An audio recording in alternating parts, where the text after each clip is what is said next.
तुम्हें पता है हर साल चीजें महंगी क्यों हो जाती हैं? इसीलिए नहीं कि उनमें कुछ बदलाव आ गया है, बल्कि इसीलिए क्योंकि तुम्हारी जेब में जो बापू का नोट पड़ा है उसकी वैल्यू कम हो गई है। क्योंकि गवर्नमेंट्स अंधाधुंध नोट्स प्रिंट किए जा रही हैं और उन्हें रोकने वाला भी कोई नहीं है, पर उसका नुकसान डायरेक्टली तुम्हें झेलना पड़ता है। इवन गवर्नमेंट तो इन्फ्लेशन से पैसे कमाती है। दैट इज वाई मैंने सोचा क्या होगा अगर हम गवर्नमेंट की मोनोपोली को हटा के अपनी अपनी खुद की एक प्राइवेट करेंसी को प्रिंट करें, जिसमें हमारी फोटो होगी और नाम भी, और उसकी वैल्यू भी हम ही डिसाइड करेंगे। देखा जाए तो आइडिया बुरा नहीं है, क्योंकि करेंसी कुछ भी हो सकता है। रोमन एम्पायर अपने सोल्जर्स को सॉल्ट दिया करते थे सैलरी के रूप में, और वहीं से ये वर्ड भी आया है। तो चलो देखते हैं कि अगर हर किसी के पास अपनी खुद की करेंसी हो जाएगी तो पॉवर्टी बिल्कुल खत्म हो जाएगी, या फिर money laundering, tax evasions, scams rapidly बढ़ेंगे और इकोनॉमी तबाह हो जाएगी। इस वीडियो में आपको कुछ ऐसे सीक्रेट्स जानने को मिलेंगे मनी के बारे में जो लिटरली तुम्हारा नजरिया ही बदल देंगे इस कागज के टुकड़े को देखने का। So let's go. इसे देखो, ये एक नोट है 1934 से पहले का। अगर आप इसके लेफ्ट साइड में देखोगे तो बड़े बड़े अक्षरों में लिखा हुआ है गोल्ड सर्टिफिकेट। इसका मतलब समझ रहे हो? ये नोट अगर आज के टाइम में चल रहा होता तो महंगाई बिल्कुल 0 पे होती, इवन माइनस में होती। मतलब हर महीने के बाद चीजें सस्ती हो रही होती, ना कि महंगी, क्योंकि ये नोट डायरेक्टली एक एसेट से कनेक्टेड था। अगर आप इसे गवर्नमेंट के पास लेके जाते और बोलते कि ये कागज का टुकड़ा अपने पास रखो और मुझे $10,000 की वैल्यू का गोल्ड दो, तो उन्हें देना पड़ता। इसे बोलते हैं रिप्रेजेंटेटिव मनी। भले ही इस कागज की वैल्यू खुद में कुछ भी ना हो, पर ये एक एसेट से लिंक था। लाइक गोल्ड तो स्टेबल तो ये बहुत ही ज्यादा था, एटलीस्ट बहुत ज्यादा नीचे तो ये कभी नहीं गिरता। इतिहास गवाह है कि गोल्ड हमेशा बढ़ता ही आया है। एंड सबसे अच्छी बात, गवर्नमेंट जितना चाहे उतना इन नोट्स को प्रिंट नहीं कर सकती थी, क्योंकि उसके लिए और ज्यादा गोल्ड खरीदना पड़ता। और अगर गोल्ड के बिना गोल्ड सर्टिफिकेट्स प्रिंट करोगे तो जब लोग रिडीम करने आएंगे तो उन्हें क्या दोगे? अब गवर्नमेंट्स ज्यादा मनी प्रिंट नहीं कर सकती, ये अच्छी चीज भी है और बुरी चीज भी है। इससे इन्फ्लेशन तो नहीं बढ़ेगा डेफिनेटली, पर डिफ्लेशन सुना ही होगा, उसके बढ़ने के चांसेस बहुत ज्यादा हैं, और वो इकोनॉमी के लिए दीमक से कम नहीं है। सोच के देखो, एक ऐसा टाइम जब इन्फ्लेशन -7% पे चल रहा है। मतलब तुम्हें आज जो चरस 100 रुपए किलो मिल रही है, हाई चांसेस है कि कल वो तुम्हें 90 रुपए किलो मिलेगी, क्योंकि चीजें सस्ती होती चली जा रही हैं। डिफ्लेशन की माया है, तो तुम चरस को कभी खरीदोगे ही नहीं, क्योंकि तुम्हें हमेशा दूसरे दिन वो और सस्ती मिल सकती है। ऑन दी अदर हैंड, इसे देखो, ये आज के टाइम का एक नोट है। इस पे कहीं भी गोल्ड, सिल्वर या गांजे का जिक्र नहीं है। हाँ, पहले ट्रेडिंग गांजे में भी होती थी। कहने का मतलब है कि ये नोट किसी भी कमोडिटी से लिंक नहीं है, और इस टाइप के नोट्स को बोलते हैं फिएट करेंसी। 1971 में जब सारी कंट्रीज अपने डॉलर्स को गोल्ड में रिडीम करने लगी, तो अमेरिकन प्रेसिडेंट निक्सन ने सोचा, हम तो गवर्नमेंट है, हम इस गोल्ड के एग्रीमेंट को खत्म कर सकते हैं, और अब से क्योंकि हम कह रहे हैं कि इस कागज के टुकड़े की वैल्यू $100 है तो है, दैट्स इट, नो सवाल जवाब। हम टैक्स भी फिएट करेंसी में ही लेंगे, गोल्ड में नहीं, और अगर टैक्स नहीं दोगे तो जेल होगी। ये फिएट करेंसी पूरी तरीके से भरोसे पे चलती है। तुम इससे एक fixed amount of gold redeem नहीं कर सकते हो। हाँ, इसका यूज करके तुम गोल्ड खरीद सकते हो, पर अगेन इन दोनों बातों में बहुत फर्क है। जब तक लोगों को भरोसा है गवर्नमेंट पे, तब तक इसकी वैल्यू रहेगी। और हाइपर इन्फ्लेशन के टाइम पे, जैसा जिम्बाब्वे के केस में हुआ था, तो उस टाइम पे यही करेंसी अपनी 99.9% वैल्यू तक लूज कर सकती है। ये नोट इसका एक अच्छा एग्जांपल है। इस 1 ट्रिलियन नोट से तुम सिर्फ एक पार्ले जी का बिस्कुट खरीद सकते हो, बस। कहने का मतलब है कि तुम ट्रिलियनर तो हो, पर क्या फायदा। 2008 के टाइम पे जिम्बाब्वे में इन्फ्लेशन 79.6 बिलियन% थी। मतलब हर 24 घंटे में चीजों के दाम डबल ट्रिपल हो रहे थे। फिर इन लोगों ने थक हार के US डॉलर को अपना लिया, पर US भी कम नहीं है, वो अपनी इन्फ्लेशन को एक्सपोर्ट करता है। आई नो ये सुनने में थोड़ा अजीब लग रहा होगा कि भला इन्फ्लेशन को कैसे किसी बॉक्स में पैक करके एक्सपोर्ट किया जा सकता है, लेकिन पॉसिबल है, या मैं यूँ कहूँ कि ऐसा ही होता है। देखो, जब भी अमेरिका दूसरे देशों से कुछ खरीदता है तो उन देशों को मिलता है एक कागज का टुकड़ा, और अमेरिका को मिलते हैं फिजिकल गुड्स लाइक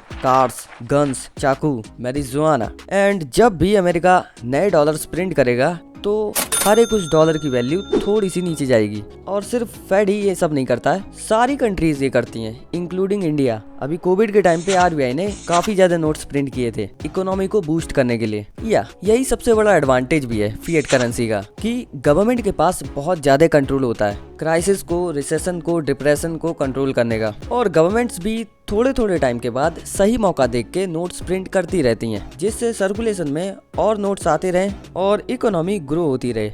वहीं commodity backed currency powered by होती है गोल्ड, तो सब कुछ गोल्ड के इशारों पे चलेगा। करेंसी महंगी होती जाएगी और गुड्स सस्ते होते जाएंगे। तो फाइनली अब बात करते हैं खुद की करेंसी प्रिंट करने की। उससे पहले ये सब जरूरी था ताकि तुम डिसाइड कर सको कि तुम्हें अपनी करेंसी किस टाइप की रखनी है, फिएट करेंसी या कमोडिटी बैग। देखो ये सेकंड वाला ऑप्शन तो उन लोगों के लिए जिनकी सोने की खदान है या फिर वो एल्डोराडो में काम करते हैं। मान लो अगर मैंने कल को 1000 हीमन का एक नोट प्रिंट किया, रिप्रेजेंटेटिव नोट, और वो गलती से तुम में से किसी के हाथों में लग गया, तो तुम मेरे घर पे आके बोलोगे भाई मुझे 1000 हीमन वैल्यू का गोल्ड चाहिए अभी के अभी, वरना मेरा लॉयर चार्ली कॉक्स बाहर ही खड़ा है। तो फिर मुझे अपने चैनल को बेचना पड़ेगा किसी ऐसे को जिसके पास गोल्ड हो। ये तो बार्टर सिस्टम हो गया जो पहले चला करता था जब करेंसीज नहीं थी। मतलब भाई अगर तुम्हारे पास जूते हैं और मेरे पास चप्पल तो हम दोनों आपस में एक्सचेंज कर लेंगे और बस हो गई ट्रेड। पर इसमें प्रॉब्लम ये थी कि मुझे तो तुम्हारे स्नीकर्स चाहिए, पर अगर तुम्हें मेरी बाटा की चप्पल्स नहीं चाहिए तो ट्रेड नहीं हो पाएगी। ठीक है, अब स्टोन एज से बाहर निकल आओ और चूज करो किस टाइप की करेंसी रखना चाहोगे। मेरे ख्याल से तुम्हें फिएट के साथ खेलना चाहिए क्योंकि और कोई ऑप्शन भी नहीं है। नाउ प्रॉब्लम तो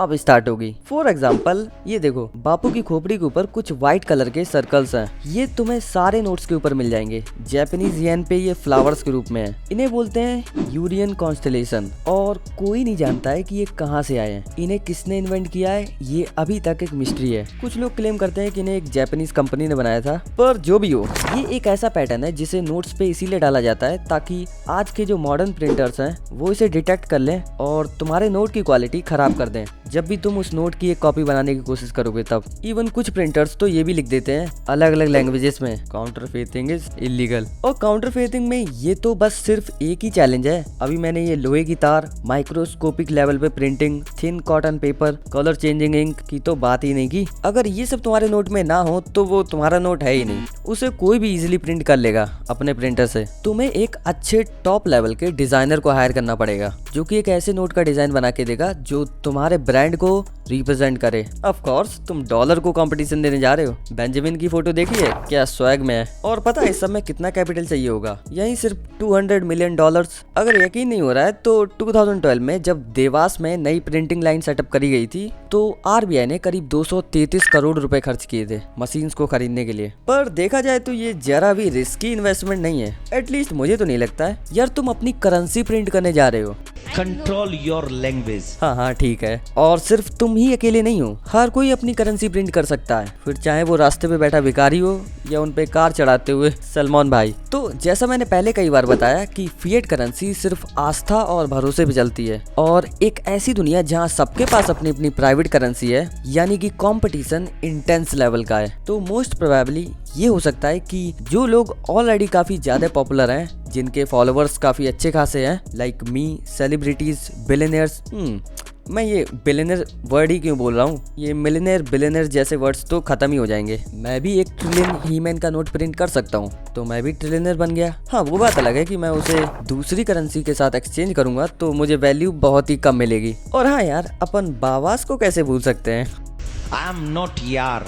और पॉलिटिशियंस, कंपनीज, बैंक्स, इन सब की करेंसी हमेशा टॉप लेवल पे रहेगी, लग्जूरियस करेंसी। हर कोई अपनी करेंसी इनके साथ एक्सचेंज करना चाहेगा, जस्ट लाइक इंस्टाग्राम आईडीज। ये बहुत ही घटिया एग्जांपल है, इंस्टाग्राम पे कोई अपने अकाउंट्स एक्सचेंज नहीं करता है। तो सबसे पहले तो पैदा होते ही जैसे तुम अपना ड्राइविंग लाइसेंस और आधार कार्ड बनवाते हो, वैसे ही तुम्हें अपनी करेंसी को भी एक्सचेंज रेट्स पे लिस्ट करवाना होगा ताकि तुम्हें आईएसओ कोड मिल सके। जैसे डॉलर का है यूएसडी, रुपी का है INR और हीमैन यानी मेरी करेंसी का है HMN। एंड फिर तुम्हें अपनी करेंसी की वैल्यू को बहुत हार्ड वर्क कह लो या स्मार्ट वर्क कह लो, उसकी वैल्यू को 0.001 से लेके एटलीस्ट 10 तक तो पहुंचाना ही होगा। पहली बात तो तुमने ऑलरेडी लोन लेके या किसी कंपनी के साथ टाइप करके अपनी करेंसी को प्रिंट किया है ताकि उसे कोई काउंटरफेट ना कर सके, और ऐसा करने से तुम ऑलरेडी माइनस में चल रहे हो एंड अभी तुम्हें उसे एक्सपेंसिव बनाना है, उसकी डिमांड बढ़ानी है, क्योंकि एक बार उसकी डिमांड बढ़ गई तो इस दुनिया में सबसे ज्यादा फायदा तुम्हें ही होगा। इट्स लाइक तुम्हारे पास